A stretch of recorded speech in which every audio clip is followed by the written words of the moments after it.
शुरू करें जरा।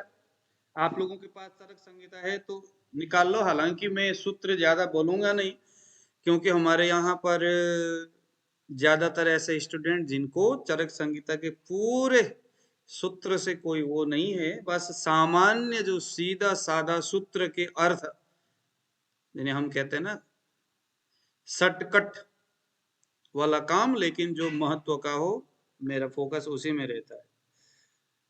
तो देखो, एक सूत्र तो जरूरी है जो आपके आज के क्लास को एक रिदम देगा। अथातो नवेगान धारणीयम अध्यायम व्याख्यासामः। अथ यानी अब, वेगान न धारणीय, वेगों को धारण नहीं करना चाहिए, इस अध्याय का व्याख्यान करेंगे। इतिहासमाह भगवान आत्रेय, भगवान पुनर्वसु इस संदर्भ में ऐसा बोलते हैं। न वेगान धारयत धीमान जातान मूत्रपुरीशयोः। शरीर से कुछ 13 प्रकार के वेग, जैसे हमने मात्रा स्थिति अध्याय में हमने क्या पढ़ा था कि कितने मात्रा में भोजन करना चाहिए। यदि आप एक अच्छा डाइटिशियन बनना चाहते हैं, आप चाहते हैं कि यार मैंने अपने लाइफ में बाकी तो कुछ नहीं, बस डाइटिशियन, एज अ डाइटिशियन में काम कर सकूं, तो ये 3 अध्याय आपके लिए जबरदस्त है। इन तीनों से आप अपना रोजी कमा सकते हो, बाकी कुछ पढ़ने की जरूरत नहीं है। यदि आप मात्रा स्थिति अध्याय, तस्य स्थिति अध्याय और अभी का ये नवेगान धारणीय, ये 3 अध्याय अगर आपको याद हो गया, याद यानी इसके सूत्र जो हमने पढ़ाए हैं, जो मोटी मोटी बातें ही मैं बताता हूं, यदि आपको इतना याद हो गया तो रोजी रोटी चल जाएगा। सबसे पहले मात्रा स्थिति में हमने क्या पढ़ा था? रोगी के अग्नि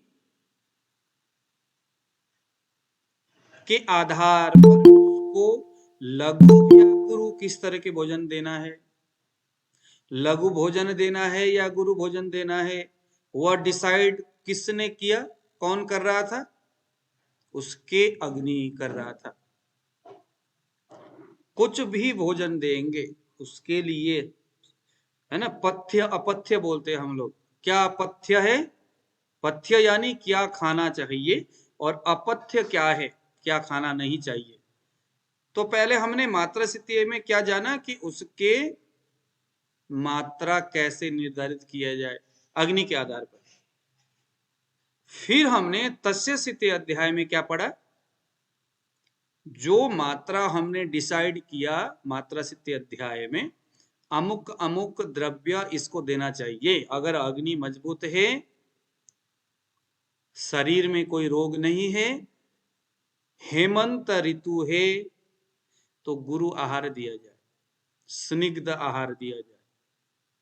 अगर ग्रीष्म है, अग्नि मजबूत है, तो अग्नि तो बेशक मजबूत है, लेकिन ऋतु ग्रीष्म आ गया, तो ग्रीष्म ऋतु का आहार क्या है? इस चीज को हमने तस्य स्थिति अध्याय से देख लिया। कितना अग्नि, क्या उसके हिसाब से मात्रा, फिर किस ऋतु में वैसा, इसके आधार पर जब हमने रोगी को उसके आहार विहार, दिनचर्या भी हमने पढ़े थे। सुबह कितने बजे उठना है, और उठने के बाद पानी देना है या नहीं पीने के लिए। ब्रह्म मुहूर्त है तो गर्म पानी देना है। अगर रोगी 7-8 बजे उठता है तो लकीर के फकीर बन करके पानी पीने के लिए नहीं बोलना है। ब्रह्म मुहूर्त की बात है, 6 बजे से पहले। जब कफ का काल होता है तो पानी के लिए सोचना है। तो हमने दिनचर्या हमने देखा, उसके बाद तस्य स्थिति में हमने ऋतुचर्या भी देखा कि कौन से ऋतु में प्रकृति कैसा गुण उत्सर्जित करती है, और उसमें हमने क्या खाना है क्या नहीं खाना है। क्रियमाण कर्तव्य का मतलब होता है कि कौन से ऋतु में क्या करना चाहिए, कौन सा ऋतु में क्या नहीं करना चाहिए, वो हमने ऋतु विशेष में तस्य अध्याय में हमने देखा। अब यहां तक यह तो हो गया कि रोगी को सही खाना उसके अग्नि के हिसाब से कौन से ऋतु में क्या, ये सारी चीजें हमने डिसाइड किया। अब यहां पर नवेगन धारणीय में ऐसा बोलते हैं, क्रमशः बोलते हुए आ रहे हो, रिदम टूट नहीं रहा है। यहां पर इन्होंने कहा अरे महाराज हाँ यार एक चीज तो याद आ गया, अच्छा अग्नि को भी ध्यान आपने दिया, अग्नि के हिसाब से मात्रा भी डिसाइड किया, गुरु आहार है या लघु आहार है वो भी आपने देखा, दिनचर्या भी आपने ऋतु के हिसाब से सेट किया, जो गुरु और लघु आहार है उसे आपने ऋतु के हिसाब से डिसाइड किया कौन से ऋतु में क्या हो। हाँ अच्छी बात है, हाँ जी कर तो दिया, लेकिन कहते हैं कि महाराज अब पेट के अंदर चीजें तो आपने डाल करके एक काम तो कर दिया कि हाँ भाई ऋतु देखकर सब कुछ करके अग्नि देख करके भोजन तो करा लिया, पेट के अंदर गया, जो अंदर गया है शरीर के अंदर परिणमत होकर के अन्न का रस बन रहा है, रक्त बन रहा है, मांस मेद अस्थि मज्जा सात धातु बन रहा है ना, दोष का निर्माण हो रहा है, सब कुछ चीजें हो रहा है ना, इसी चीज के लिए तो हम खा रहे, दिनचर्या सेट कर रहे, आहार वगैरह ऋतुचर्या हम कर रहे ताकि हमारा दोष ना बिगड़े, धातु ना बिगड़े, मल ना बिगड़े। समदोष समाग्निश्च समधातु मलक्रिय प्रसन्नात्मेन्द्रिय मनः स्वस्थ्य इत्यविधीयते। सब कुछ तो हम ठीक करते हो यार, आगे कहते भैया सब कुछ तो आप ठीक कर रहे हो लेकिन यहां अगर गड़बड़ कर दिया फिर लेने की देनी पड़ जाएगी। कहां जो अंदर डाला है, डालने के बाद शरीर स्वयं प्राकृत अवस्था में कुछ वेग वो पैदा करेगा, तो ऐसे शरीर का जो प्राकृत वेग है वह 13 है, जो नवेगान धारणीय में हम अभी पढ़ेंगे। कहते हैं कि उन वेगों को कभी रोकना नहीं चाहिए। उनमें से पहला वेग है मूत्र का वेग, यानी अगर यूरिन कभी पेशाब आता है तो उसको नहीं रोकना चाहिए, अगर रोकेंगे तो फिर गड़बड़ हो जाएगा। पुरुष वेग दूसरे में, यानी मल का वेग। अनिल जी एक सेकंड में अपनी बात खत्म करो। पुरुष यानी मल का अपना वेग है, आपने खाया ना, दूसरे दिन उठने के बाद सुबह वेग आ गया, अपान वेग हो गया, लेकिन आप तो किसी से बात कर रहे। एक दूसरा बात और सुन लीजिएगा, लेटिन आ रहा है बड़े कस के, ऊपर से कोई खाना नहीं चाहिए, पेशाब आ रहा है कस के, पानी पीना नहीं चाहिए। अगर लेटिन कस के आ रहा है और रोटी खाने बैठ गए, महाराज पहले रोटी निपटाऊं, घर वाली बड़ी तंग कर रही है कि आप बैठते नहीं हो, हमें काम करना है, बच्चे को तैयार करके स्कूल भेजना है, चलो आपको पहले मैं निपटा देता हूं, और आप कहो भैया मैं जा करके थोड़ा लेटिन होकर फ्रेश होकर के आऊं बैठूं, नहीं नहीं नहीं अभी बैठो, अभी लगा नहीं होगा। फिर आप सोचते चल कोई बात नहीं, थोड़ा बहुत ही प्रेस है, ज्यादा तो है नहीं, चलो इसका काम कर लेते। तो कहते हैं कि वेग आने पर एक तो वेग को रोकना नहीं है, रोटी खाने के लिए बैठोगे तो रोकोगे ही, और जो वेग है उससे संबंध रखने वाले, जैसे अगर रोटी खाने से मल निकलता है, मल का वेग है तो रोटी नहीं खाना, कुछ नहीं खाना। पानी का वेग है, उदक भाग है वो, तो पानी नहीं पीना है, इसको आप यहां नोट करते हुए चलिए। शुक्र का वेग शारीरिक संबंध बनाने के समय में जरूर होना चाहिए। आपको मालूम होगा जो ब्रह्मचारी रहते हैं उनके और कुछ रोग हो या ना हो, लेकिन शुक्र वेग को रोकने के चक्कर में कुछ बीमार भी हो जाते। उम्र होने पर शुक्र के वेग को नहीं रोकना चाहिए। हर तरह के मानसिक शारीरिक वेग होते हैं, उनको रोकना नहीं चाहिए। वात का वेग, वात का शरीर में वायु का, कभी जो है कि वात का मतलब समझते हो, अधोवायु, हम कहते हैं भैया अधोवायु तो आ रहा है, अब सामने ससुर जी बैठे हैं, सास जी बैठी हुई है, कैसे करें? खड़े हो जाओ, थोड़ा दूर जाके कर लो, लेकिन करो सही। रोकना नहीं चाहिए वेग को। सर्दी का वेग नहीं रोकना चाहिए। वॉमिटिंग टेंडेंसी अगर होती है, उल्टी आने जैसे कंडीशन हो रहा है, उल्टी कर लो। नहीं तो वेग रोकने से क्या क्या व्याधि होगा वो हम अभी पढ़ेंगे। छींक का वेग नहीं रोकना चाहिए। क्षवथु बोलते हैं आयुर्वेद में। छींक का वेग नहीं रोकना चाहिए। क्या क्या व्याधि होगा वो हम बाद में पढ़ेंगे। डकार अगर आता है तो डकार के वेग नहीं रोकना चाहिए। उबासी अगर आती है, वीरेंद्र जी ने उबासी किया, नहीं रोकना चाहिए था, अच्छी बात है। उबासी कर लो, खत्म हो जाएगा कहानी। रोकना नहीं चाहिए। क्षुधा, भूख का वेग, भूख लग जाए तो नहीं रोकना है,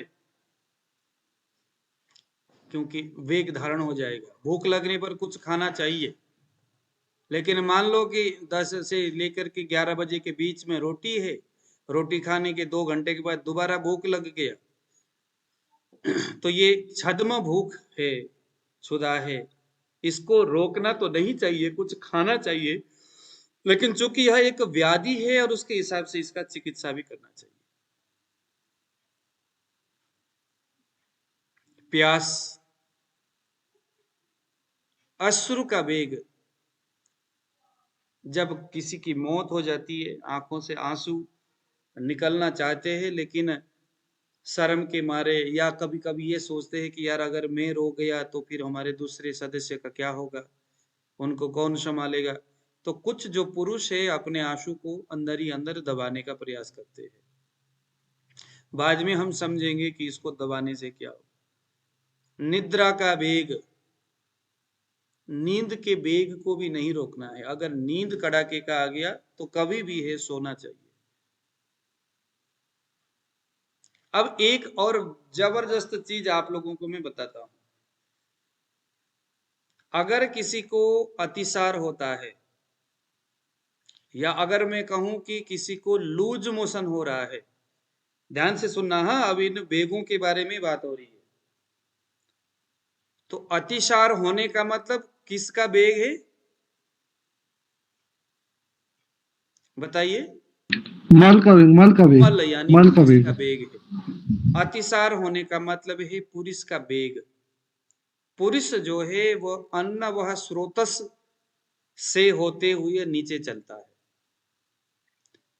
अतिसार होने पर आपके पास अगर कोई अतिसार के रोगी आया या अतिसार हो जाए तो ज्यादातर एलोपैथिक डॉक्टर वाले क्या करते हैं, लूज मोशन हो गया तो इसको रोक दो।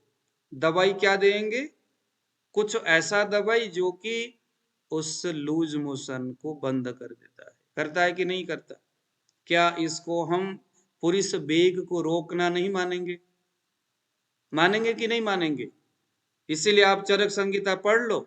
चरक संहिता में जहां प्रतिशय के बारे में वर्णन आता है, वहां पर पुरुष वेग के रोकने से प्रतिशय होता है, ऐसा लिखा हुआ है। जितने भी लोग आपके सामने साइनस को लेकर के आएंगे,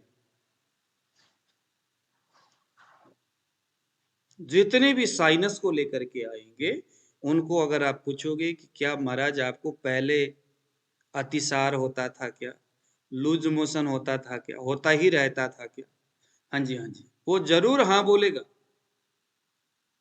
या ना भी बोल सकता है, क्योंकि प्रतिशय के और भी कारण है, लेकिन उनमें से दमदार कारण है एक ये। नहीं भी हो सकता है, जरूरी नहीं कि वो हाँ बोले, लेकिन साइनस का एक तगड़ा कारण है कि उसने जीवन में बहुत बार लूज मोशन को, अतिसार को, डायरिया को रोकने का प्रयास किया, दवाई खाया, बार बार अतिसार होता है, बार बार डायरिया हो रहा है, लेकिन उसके कारण में नहीं जाकर के उसने उसके लिए रोकने का प्रयास किया। चरक ने कहा सप्तम अध्याय में, न वेगन धारणीय, वेगों का धारण नहीं करना चाहिए। अतिसार होने पर उसने उस वेग को रोकने का प्रयास किया। प्रयास करने के बाद किसी को अर्श यानी बवासीर होता है। रोकने से जो दोष रस व स्रोतस से, क्योंकि रस व स्रोतस का व्याधि है अतिसार, है ना, उदक ही शरीर से बाहर जा रहा है। रोकने से व्याधि उत्पन्न होकर के ऐसे संप्राप्ति के साथ मांस व स्रोतस में अगर चले जाता है तो वो अर्श बवासीर है। कारण क्या था कि उसने शरीर में अतिसार यानी उसका डायरिया हुआ और बार बार रोकने का प्रयास किया। किसी डॉक्टर ने कहा ही नहीं कि मारा ये दवाई खाओगे तो ऐसा होगा। वही जो रस व स्रोतस से संबंध रखने वाला अतिसार को रोकते रोकते उस मेडिसिन को, उस टैबलेट्स को खाते खाते खाते खाते वह विकृत अवस्था में घूमते हुए वो अतिसार जनक यानी अतिसार को पैदा करने वाला विकृत दोष कहूं या टॉक्सिन कहूं, वो रस धातु से सरकते हुए मांस धातु में पहुंच गया तो यह हो गया अर्श। वही अतिसार रस धातु से अन्न वह स्रोतस में सरक गया तो यह हो गया ग्रहणी। आईबीएस जैसे कंडीशन, अतिसार के अंतिम अवस्था, ग्रहणी में भी आईबीएस हो या कब्ज वाला हो ग्रहणी, वहां पर भी हम रोगी को कहेंगे महाराज प्रारंभिक अवस्था के बारे में कहो ना, तो आपको पुरुष वेग धारण का संप्राप्ति, वेग धारण यानी वो दवाई खा रहा है, तो रोकने का प्रयास ही नहीं करना चाहिए था, रोक दिया।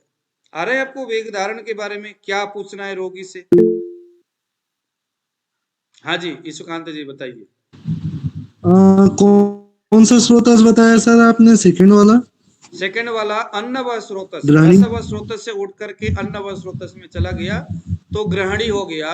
अब यही अतिसार को रोकने से रस व स्रोतस से प्राण व स्रोतस में जाएगा, ऊर्ध्वजत्रुगत बन करके हृदय में अगर वही टॉक्सिन पहुंच गया तो ये आपको प्रतिस्याय कर देगा।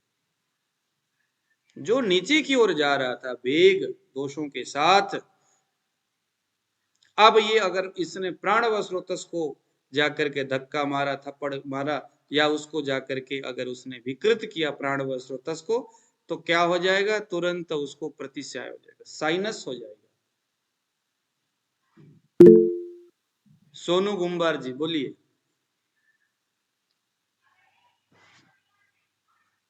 बोलिए बोलिए।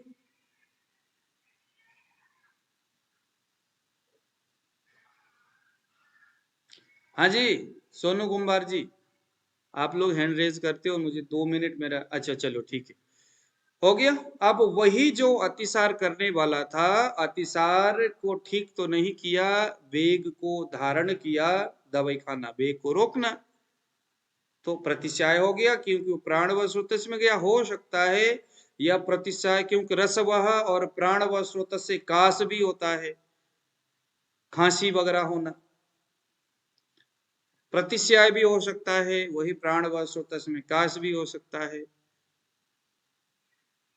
अगर अर्श है मांस व रस व स्रोतस में अतिसार के रोकने से, तो ये अर्श से अगर वो अन्न व स्रोतस में जाएगा, वहां से उठ करके तो उदर रोग हो सकता है, जलोदर जैसे चीजें भी वहां से बन सकता है।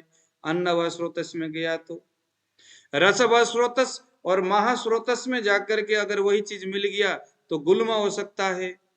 दवाई खाया था पहले, अतिसार को रोकने का एक प्रयास किया तो देखो कहां से कहां शरीर के अंदर वही दोष घूमते हुए कभी ग्रहणी कर रहा है, कभी गुल्म कर रहा है।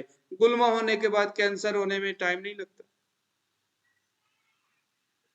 तो रोगी से पूछना है, अगर आपके पास कोई रोगी आया है गुल्म रोग से ग्रसित होकर के, अब यहां देखो उल्टा उल्टा घूमो, गुल्म से ग्रसित कोई गुल्म रोग को, गुल्म यानी हम यहाँ पर कह सकते हैं, गुल्म का मतलब है ट्यूमर हो सकता है, गुल्म का मतलब अर्श यानी बवासीर हो सकता है, क्योंकि उसी रिदम से जा रहा है, उसी क्रम से जा रहा है। वहां पर मांस व रस व स्रोतस की विकृति थी और यहाँ पर आपको रस रसादि जो है कि आपका रस व स्रोतस और महास्रोतस की विकृति है। गुल्म के बाद उसको क्षय की संप्राप्ति हो सकता है, राजयक्ष्मा जैसे कंडीशन में हो सकता है। वहां पर रस धातु, रस रक्तादि 7 धातु और रस रक्त वह स्रोतस ये जब विकृत हो जाते हैं तो फिर राजयक्ष्मा भी हो सकता है, कैंसर हो सकता है, मौत हो सकती है। इसका मतलब हो गया, अगर कोई गुल्म से पीड़ित है, अगर कोई अर्श से पीड़ित है, अगर कोई उदर रोग से पीड़ित है, अगर कोई काश से, प्रतिस्याय यानी साइनस से, खांसी से, ग्रहणी से दुखी है, तो हम उसको अवरोध के बारे में जरूर पूछेंगे, क्योंकि एक बड़ा कारण है ये।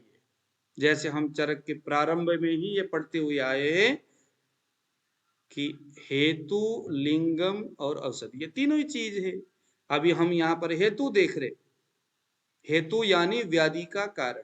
रोगी आया आपके सामने साइनस को लेकर के, सर साइनस है दवाई दे दो।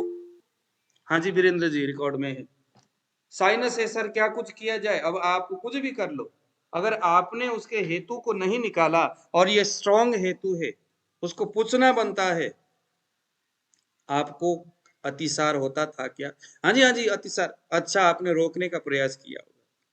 तो ज्यादातर तो अतिसार अगर हो जाए, लूज मोशन हो जाए, तो फिर उसको रोकने का प्रयास करते ही है। तो ये बार बार हो रहा है, बार बार रोकने का प्रयास कर रहे हैं, तो पुरुष को रोकने से यानी मल को रोकने से अतिसार हो सकता है। पुरुष को वेग अगर रोका गया किसी भी कारण से, दो तरह के वेग रोकने की स्थिति अभी मैंने बताया। एक तो निरंतर उसके वेग आने पर उसको रोकने के लिए दवाई का इस्तेमाल किया जा रहा है। दूसरी बात है कि मल प्रवृत्ति होने की बातें हो रही है, जैसे अभी मैंने थोड़ी देर पहले कहा कि लेटिन आने के लिए शरीर तैयार है, लेकिन आप रोटी खाने के लिए बैठ गए। यह सिर्फ पुरुष को रोकने की ही बात नहीं, बल्कि ऊपर से आप आचरण भी गलत कर रहे हैं, दिनचर्या ही आपका बिगड़ रहा हुआ है।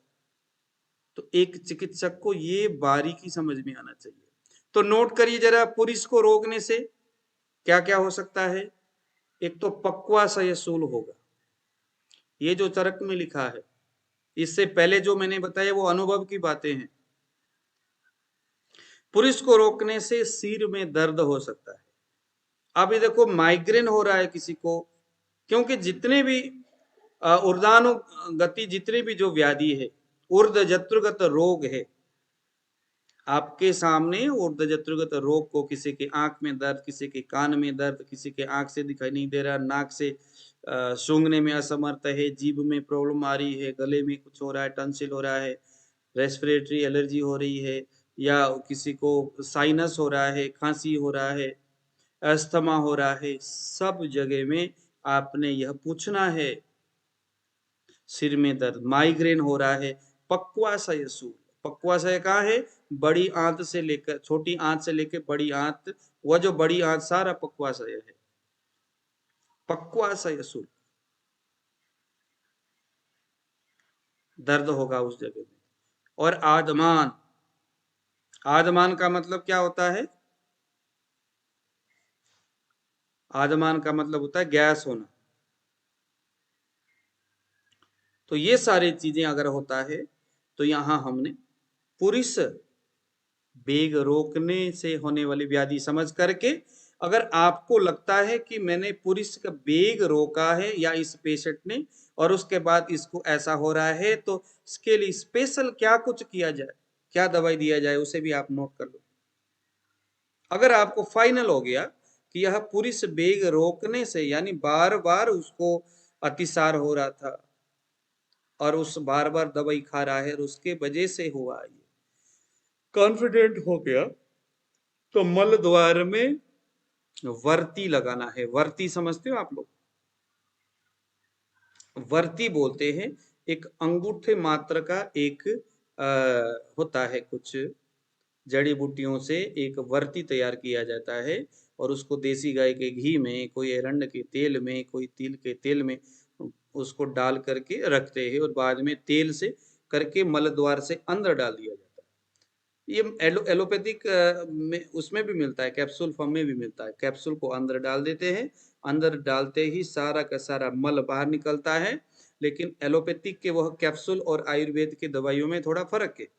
हमारे यहाँ पर स्निग्ध, उष्ण, तीक्ष्ण आदि गुणों के साथ वो अंदर जाकर के आयुर्वेदिक पद्धति से काम करता है, और उनका काम जो है अलग है। ठीक है। अगर पूरी साधारण से, अगर, हाँ ईशुकांत जी, जी गुरुजी, अपान क्षेत्र को खोलना है क्या इसका? हाँ अपान ऐसा है क्या क्षेत्र को कुछ खोलना, कॉन्सेप्ट? अपान क्षेत्र को खोलना, बस। जी जी जी। आप उसमें निर्ववस्थी भी दे सकते हो, आस्थापन बस्ती, आप उसमें कुछ भी आप कर सकते हो इस तरह से। एक मैं आपको फॉर्मूला बताऊं, इसके लिए नोट करना है आप लोगों ने? अगर करना है तो बोलिए। कब्ज का बहुत जबरदस्त एक योग है, मैंने बनाया हुआ है। बोलिए सर। जी गुरुजी। कब्ज अगर किसी को हो तो मैं 2-3 योग आपको बता देता हूं, क्योंकि ये पुरुष रोकने की बातें हैं, बना करके रख लो, अच्छा काम करेगा। मैं आपको 2 बताऊंगा। एक का नाम है, इसको नाम दे दो कब्जनाशक योग। कब्जनाशक योग है, इसमें जस्ट 3 चीजें हैं। ये सभी में, आदमान में काम करेगा, अनाह में काम करेगा, उदावर्त में काम करेगा, गुल्म में काम करेगा। अगर स्त्रियों को अपस्मार है और उस अपस्मार में लक्षण दिखता है बेहोशी, रोती पीटती, प्रलाप करती लेडीज है, अपस्मार के एक लक्षण नोट कर लो। उसी लक्षण वाले स्त्री में, अपस्मार मीन्स मिर्गी, एपिलेप्सी, हम इसमें हिस्टीरिया भी समझ सकते हैं, चाहे एपिलेप्सी हो चाहे हिस्टीरिया हो। ये 3 अगर लक्षण उस लड़की को देना अगर होता है तो कब्जनाशक ये योग दे देना, जबरदस्त इसका रिस्पॉन्स उसमें आपको दिखेगा, हिस्टीरिया ही जड़ से खत्म कर देगा। पहला लक्षण है बेहोश हो जाना, जैसे कि हर किसी लेडीज में दौरा आते वक्त बेहोशी हो ही जाती है। दूसरा लक्षण है एकदम रोना पिटना, थप्पड़ मारना, इधर उधर हाथ पैर को मारना। तीसरा लक्षण है प्रलाप करना, चिल्लाना, चीखना, रोना, हाथ पैर झटका मारना, इधर से उधर, सामने कोई आया डिशू डिशू मार देना, और प्रलाप करना, हाय भगवान मैं तो मर गई, ये हो गया वो हो गया है, ऐसा करते, चिल्लाते चीखते। प्रलाप हो गया, बेहोश हो जाना, और अगर होश में आ जाए तो फिर प्रलाप करना। ऐसे स्त्री में भी यह योग देंगे, अच्छा काम करेगा। अदरवाइज चाहे गैस्ट्रिक हो, चाहे पेट में गुड़गुड़ गुड़गुड़ शब्द आता हो, चाहे उदावर्त हो, पेट के नाभि के नीचे एकदम जबरदस्त दर्द होता हो, गुल्म हो, इन सभी में दवाई है घी में भुना हुआ हींग।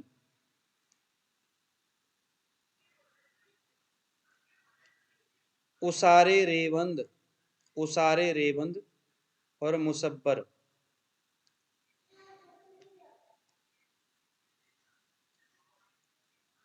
इन तीनों को बरोबर मिक्स करके पानी, सर जी एक बार फिर से बताइए। हींग, घी में फ्राई किया हुआ हींग, उसारे रेवंद और मुसब्बर। मुसब्बर यानी जो एलोवेरा का जो बनाते हैं ना, उसके कढ़ाई में डाल करके जो तैयार किया जाता है, मुसब्बर और उसारे रेवंद, इन तीनों को बरोबर लेना है। पानी डाल के अच्छी तरह से इसको खरल करिए, पानी डाल के खरल करो, जबरदस्त खरल करो।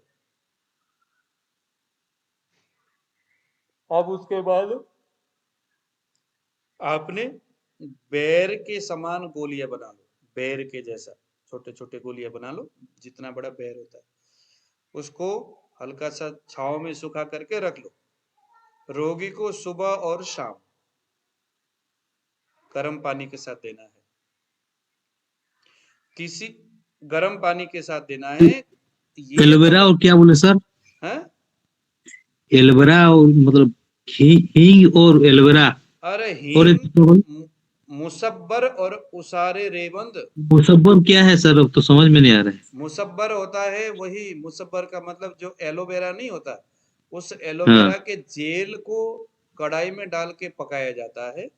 पकते पकते जी पकते पकते पकते पकते पकते पकते काला हो जाता है, वही मुसब्बर है। जी जी। दूसरा वाला उसब्बर। उसारे रेबंद। उसारेबल क्या है?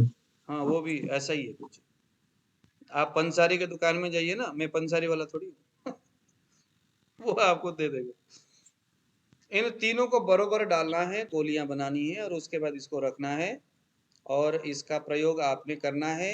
इसका जबरदस्त रिस्पॉन्स अगर देखना है, कोई छोटे बच्चे जिसको कब्ज हो रहा है, पेट साफ नहीं हो रहा है, कब्ज हो रहा है उसको काफी ज्यादा। ये दोनों भी काम करेगा सर? क्या बात है। हाँ। दूसरा लिखिए, अबले, मीठा मीठा अबले। इसको तो मैंने भी बनाना है, बना करके अब मैंने इसको रखना है। आपने लेना है 1 केजी नींबू का रस और आधा केजी अमलतास का गुदा।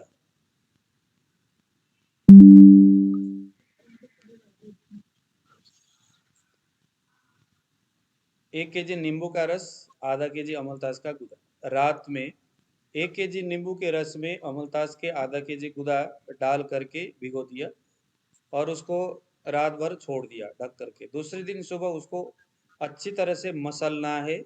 मसल मसल करके, मसल मदल करके उसको छान लेना बढ़िया सा। अमलतास का सारा गुदा का जो मेडिकेटेड जो प्रॉपर्टी है उस नींबू के रस में आ जाएगा। अब उसमें आपने 20-20 ग्राम कपड़छान पीपली का पाउडर, नोट करिए पीपली का पाउडर, सौंठ,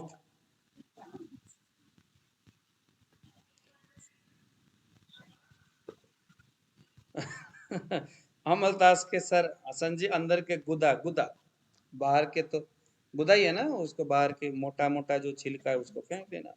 अंदर के गुदा चाकू से या चम्मच से निकाल लेना और उसको तौल लेना। देखो यहाँ तौलना है, ठीक है। आधा किलो ना सर आधा अमलतास का किलो, गुदा? हाँ, इसको तौल करके करना, ये ध्यान देना, नींबू क्योंकि का रस भाई 1 किलो। 1 किलो नींबू का नींबू रस का रस, आधा आधा केजी, ये आप लोग बना लो दोनों को जबरदस्त। मिलाना है? हाँ दोनों को मिलाना है? हाँ, रात में इसको भिगोना है उसी नींबू के रस में। दूसरे दिन सुबह उसको बढ़िया मसलना है, नींबू के रस जी को, जी। अमलतास को मसल मसल के निचोड़ लेना है बढ़िया सा। निचोड़ करके छान लो थोड़ा सा चाहो तो। और उसके बाद अब यहाँ पर आपने कपड़ छान किया हुआ पीपली कम से कम 20 ग्राम, सौंठ का पाउडर 20 ग्राम, भुनी हुई हींग, देसी गाय के घी में फ्राइड है जो हींग है। उसके बाद आया दालचीनी, फिर उसके बाद आया इलायची के अंदर के बीज जिसको आपने पीस लिया है। सभी को अलग अलग 20-20 ग्राम तौलना है। फिर उसी जो अभी आपने लिक्विड तैयार किया था उसके ऊपर इसको डाल दिया। हींग, इलायची और क्या बोले सर? पीपली, सौंठ, भुनी हुई हींग, दालचीनी और इलायची, ये 20-20 ग्राम।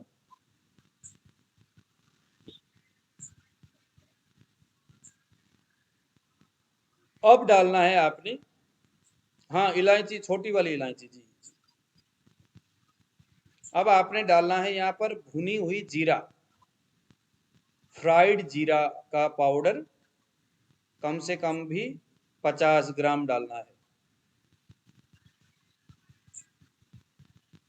क्या बोले सर?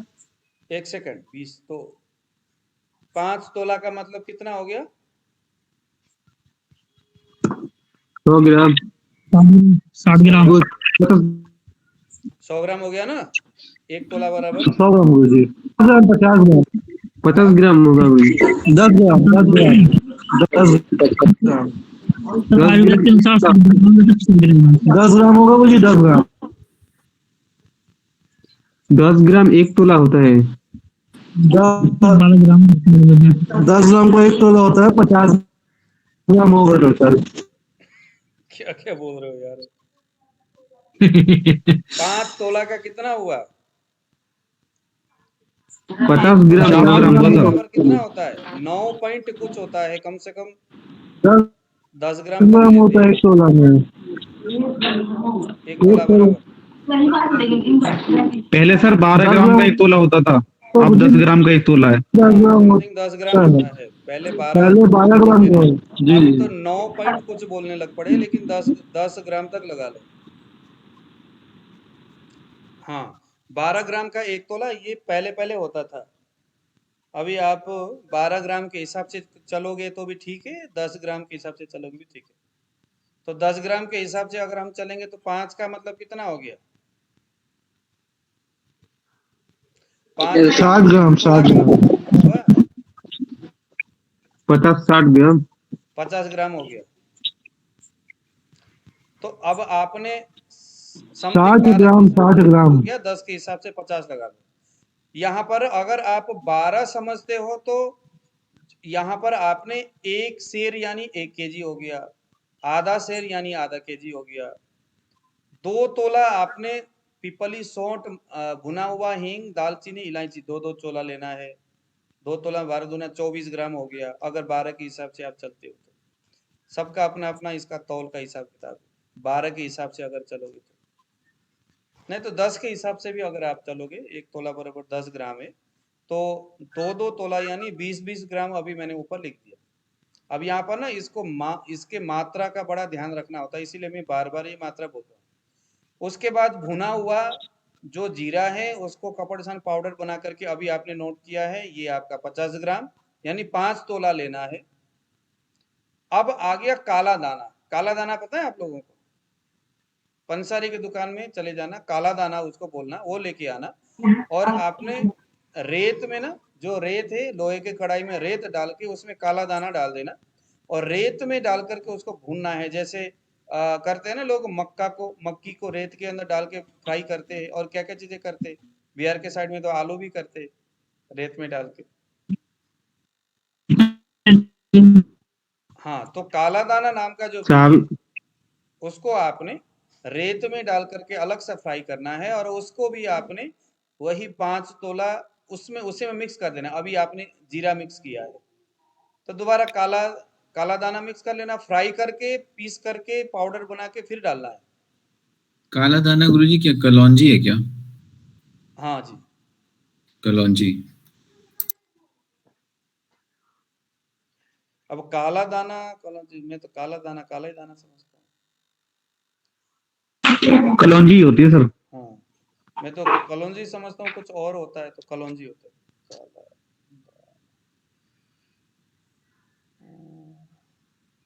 चलो, कलौंजी होता है। हाँ यार।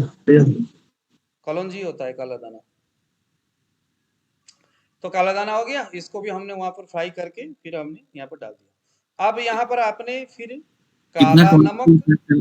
काला सॉरी, नमक डालिए जरा, वहां पर काला नमक डालिए, सेंधा नमक डालिए।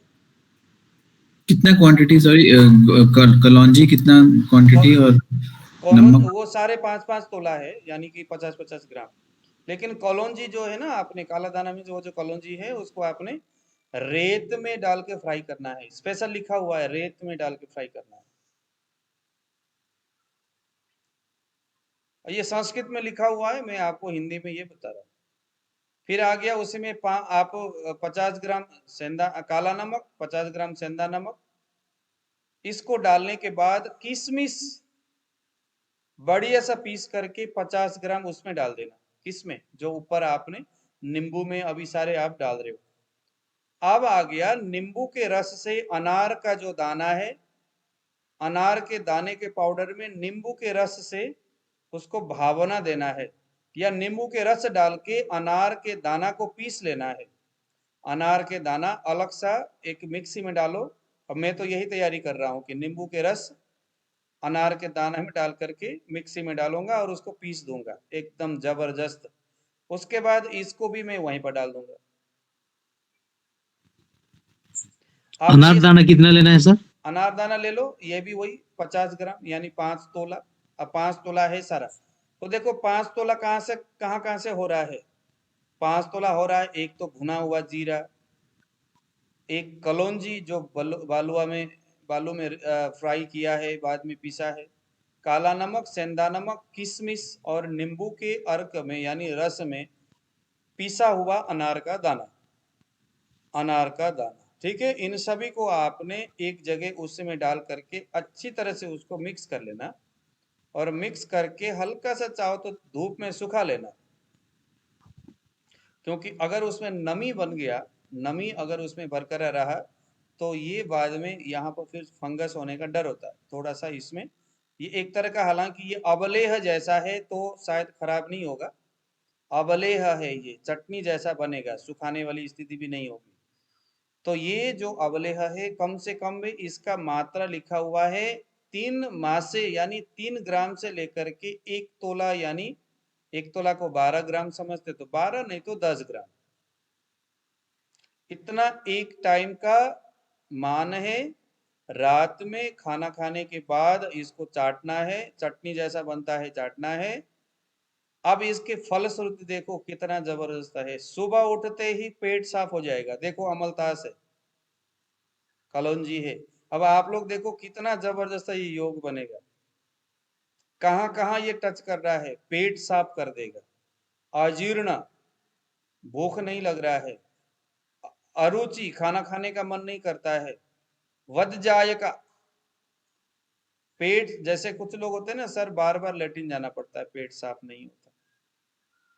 एक तो होता है कब्ज, कुछ लोगों को बिल्कुल कब्ज होता है, कॉन्स्टिपेशन की वजह से पेट ही साफ नहीं होता, उनके लिए भी काम। कुछ लोग कहते हैं सर होता तो है लेकिन थोड़ा थोड़ा, इतना इतना से बोलते, थोड़ा थोड़ा ही होता है, बार बार होता है, थोड़ा थोड़ा होता है, तो उनका भी ये काम कर देगा। अजीर्ण में, अजीर्ण कितना बड़ा हेतु है हर व्याधि का, अजीर्ण में भी ये काम कर रहा है। नहीं तो बहुत सारे कब्ज के दवाइयां सिर्फ पेट साफ करने वाला होता है, लेकिन इसमें वो बात नहीं है। ये दस्त में भी काम करेगा। हाँ, ये दीपन पाचन भी करेगा, स्नेहन स्वेदन भी करेगा, इसीलिए क्योंकि इसके अंदर लवण है, क्लेदन का काम भी करेगा, ये क्लेदयति अवशोषयति का काम भी करेगा। जबरदस्त मीठा मीठा सा अवलेह बनेगा, ये नमकीन खट्टा मीठा टाइप का, क्योंकि यहाँ पर हम किशमिश भी डाल रहे, तो बहुत अच्छा स्वादिष्ट है, कोई भी इसको ले सकता है। तो दोनों है ना, बढ़िया सा पेट साफ करेगा सुबह उठने के बाद, और बड़ी बात है कि ये आदत भी नहीं पड़ेगा। तो ये पाचक है, ठीक है। 9:10 हो गया, आज मुझे लगता है यहीं पर हमने इसको, तो आज हम लोगों ने बस पुरुष के जो वेग है इसको धारण करने से क्या क्या होगा, क्योंकि देखो आप लोग ये नहीं समझना कि चरक पढ़ रहे हैं तो ये सब फालतू की बातें पढ़ रहे हैं, यानी कि सिर्फ ज्ञान की बातें हैं, नहीं, यहाँ से आपको देखो कितनी सारी चीजें समझ में आ रहा है। आपके पास अगर साइनस को लेकर के आ रहा है तो हमने क्या समझना है, अगर माइग्रेन को लेकर के आ रहा है हमने क्या समझना है, काश श्वास को लेके आ रहा है हमने पूरी से बेग ही समझना है, पक्वाशयशूल पेट में दर्द हो रहा है, आदमान हो रही है, गैस्ट्रिक वगैरह हो रहा है, तो भी हमने पूरी से बेग रोकने की बातें समझना है। कितना महत्व का है ये, आप लोग इसको खुद अंदाज लगाओ।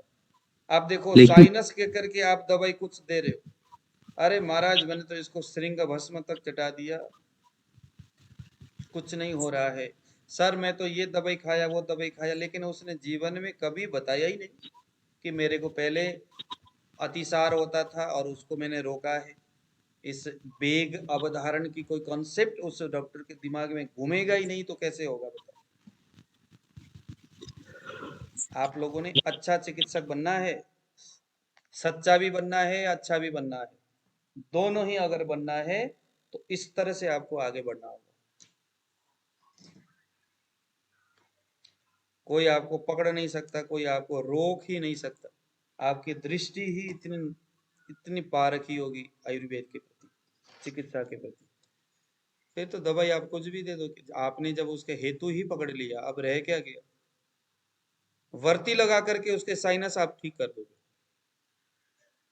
कई बार ऐसे होता है ना, साइनस हो गया सर मेरे को तो साइनस है, और दवाई उसको नीचे से मल द्वार से भर्ती दे रहे हो, कारण तो आपको मालूम है, उसको थोड़ी मालूम है। उसको तो बस आप बताओ कि हमारा वही था जो आज से 4 साल पहले आप दवाई खा रहे थे अतिसार के, वही है आपके साइनस होने का। ऊर्ध्वानुगत वायु हो गया आपका, मल को क्यों रोका है? अब कुछ लोग यहाँ पर मल अवरोध का क्या मानते? अच्छा, आप लेटिन आते वक्त रोकते थे क्या? नहीं सर, ऐसा नहीं। मैं तो अच्छा, फिर तो ये तो मल अवरोध तो नहीं है।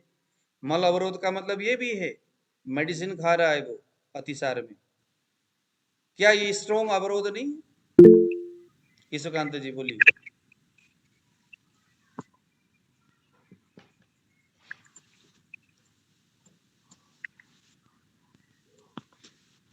नमो जी बोलिए।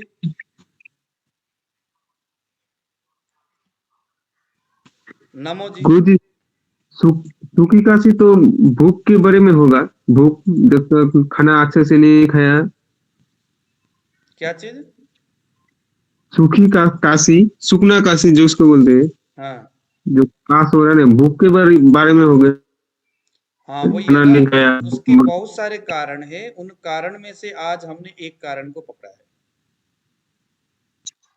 खांसी होने के और भी बहुत सारे कारण है, उनमें से इस कारण को जानना नहीं है क्या कि उसने कभी, उसको अतिसार था, डायरिया था और बार बार रोक रहा था, उसको दवाई खा रहा था। नहीं नहीं, मेरे पापा को ऐसे है ना, तो मैं देख रहा हूँ। उसको हाँ तो खट्टा लीकर जा रहा है। हाँ उसको जैसे खट्टा लीकर आ रहा है, मतलब पेट में जैसे दांत में खट्टा खट्टा आ रहा है। आम्ल पित्त हो गया जैसे। ओके। अम्ल पित्त हो गया तो आप पूछो, आप उनको पूछो अम्ल पित्त उनको। नहीं, अम्ल पित्त का तो यहाँ पर कोई ऐसी बात हुआ नहीं ना। मल वेग रोकने से अम्ल पित्त होने की बात तो नहीं कहा। नहीं कहा नहीं, क्या? वो ना भूख मारा है ना, तो खाना अच्छे से नहीं खाया, लेकिन उसको खट्टा खट्टा लीकर आ रहा है और दांत में उसने भूख लगता था लेकिन नहीं खाया। हाँ हाँ, ऐसे वो। हाँ तो अब कल परसों जब हम भूख के बारे में जाएंगे, छुत वेग रोकने से, देखो यहाँ पर क्या क्या होता है। छुत यानी भूख को रोकने से। कार्श्य, कार्श्य मीन्स उसको काश होगा, दौर्बल्य होगा, अंगमर्द होगा। हाँ, ऐसे ही है। पूरा दुर्बल हुआ, अच्छे से हाँ नहीं। तो ये उसका, अब इसका दवाई क्या है? दवाई है उनको स्निग्ध, उष्ण और लघु भोजन देना है। इसका उपचार सबसे पहले अपना, क्योंकि अगर उन्होंने भूख को रोकने का प्रयास किया, उससे अंगमर्द होता है, दौर्बल्यता होती है, कार्श्य, काश होता है, कार्श्यता उसके अंदर आया हुआ है। तो स्निग्ध उष्ण लघु भोजन ही, चरक में लिखा है स्निग्ध उष्ण लघु भोजन ही।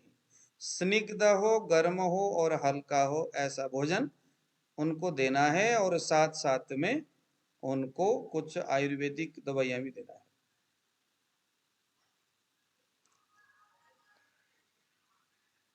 ठीक है। तो उससे भोजन देंगे तो हाँ क्या होगा? अम्ल पित्त है गुरु जी, तो अम्लीय जी हम पित्त अगर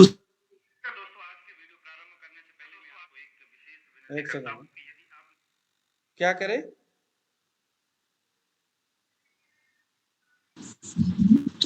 ये बोल रही तो पित्त है, एसिडिटी है, हाँ तो इसमें हम जो लघु के एसिड को आएगा गुरु जी। ओम जी, इन्होंने क्या बोला आपको समझ में आया?